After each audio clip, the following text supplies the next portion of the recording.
ఏదో దోపిడీ జరిగిపోయింది. ఈయన దోపిడీలన్నీ పంపించేదానికి ప్రయత్నం చేస్తా ఉన్నాడు. ఈయన దోపిడీల ముందు ఆలోచన చేయడం లే. ఈయన చేసేవన్నీ కూడా నీతివంతంగా చేస్తున్నట్లా. వీడికి తెలివైనా లేదు. వీనికి ఏమైనా తెలివైనా ఉందా లేదు. ఆఫ్ నాలెడ్జ్ వీనికి. మళ్ళా ఏదైనా తెలిసే అని చెప్పొచ్చు, తెలియకుండా చెప్పొచ్చు. మళ్ళీ ఇట్లున్నప్పుడు ఏదైనా ఉన్నా రుజువులు చూపించాల.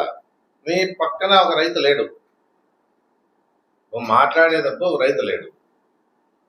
రైతులు ఏదైనా కంప్లైంట్ ఇచ్చారా? గత 3 ఏళ్లుగా ఏది లేదు. అంటే ఆ రోజు అవినీతి జరిగినప్పుడు కూడా ఏదైనా రైతుల ద్వారా మేము తీసుకుంటే ఆ రోజు ఈనాడు పేపర్ ఉంది, ఆనాడు జ్యోతి పేపర్ ఉంది, ప్రతిపక్షాలు ఉన్నాయి, మీడియా ఉంది. ఇన్ని రకాలుగా ఆందోళనలో ఉన్నప్పుడు ఒక్కరైనా అంత అనుకూలంగా నాకు ఉండరు కదా. రైతులు మాకే అనుకూలంగా ఉండే పరిస్థితి కాదు కదా. రైతులకి ఎంతవరకు అయితే న్యాయం చేయగలిగినామో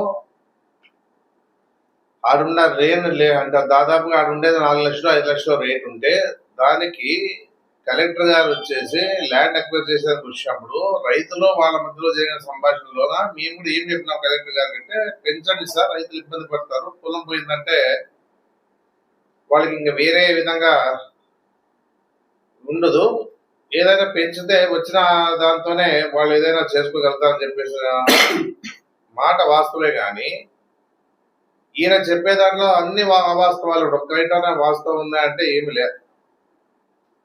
ఒకటైనా నిజాలు చెప్పాలి కదా. ఎప్పుడైనా 2 ఏళ్ళుగా చూస్తా ఉన్నాము. ఈయన చేసేవన్నీ కూడా అవినీతిలో అన్ని ఏమైనా చేసుకోవచ్చు.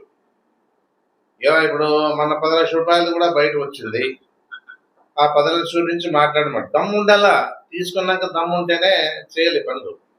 దమ్ము లేనోడు తీసుకునేది వాస్తవమే, డైవర్షన్ పాలిటిక్స్ చేస్తాడు. లేదా మళ్ళీ మసీదు మీద పోయినాడు. మసీదులో నీకెందుకయ్యా మసీదుకు జోలికి పోయే అవసరం ఏముంది? అదో సంస్థ అది. మైనార్టీలు ఉన్నారు, మైనార్టీల పరంగా జనాభా ఉన్నారు, జనాభా ప్రాతిపదికన వాళ్ళు ఉన్నారు. జనాభా లేకపోతే ఆలోచన జనాభాలు వాళ్ళు చూసుకుంటారు. వాళ్ళు మైనార్టీలంతా వాళ్ళు ఏదైనా అన్యాయం చేయాలని వాళ్ళు చూసుకుంటారు. డైవర్ట్ చేసినావు, ఏమి సమాధానం చెప్పలేక తీసుకునేది నిజమే కదా. నువ్వు 50 లక్షలు అడిగిండేది నిజమే. 10 లక్షలు ఆయన ముస్లిం అయినా కూడా ఖురాన్ మీద పెట్టుకుంటున్నాడు, భగవద్గీత పెట్టుకుంటాడు, బైబిల్ మీద పెడతా అంటాడు, నీళ్లు పోసుకుంటా అంటాడు. అంత ధైర్యంగా చెప్పినా నువ్వేదో చెప్పలేకపోయినావు. గుడికి పోదాం టెంపుల్లో ప్రమాణం చేస్తా అంటాడు.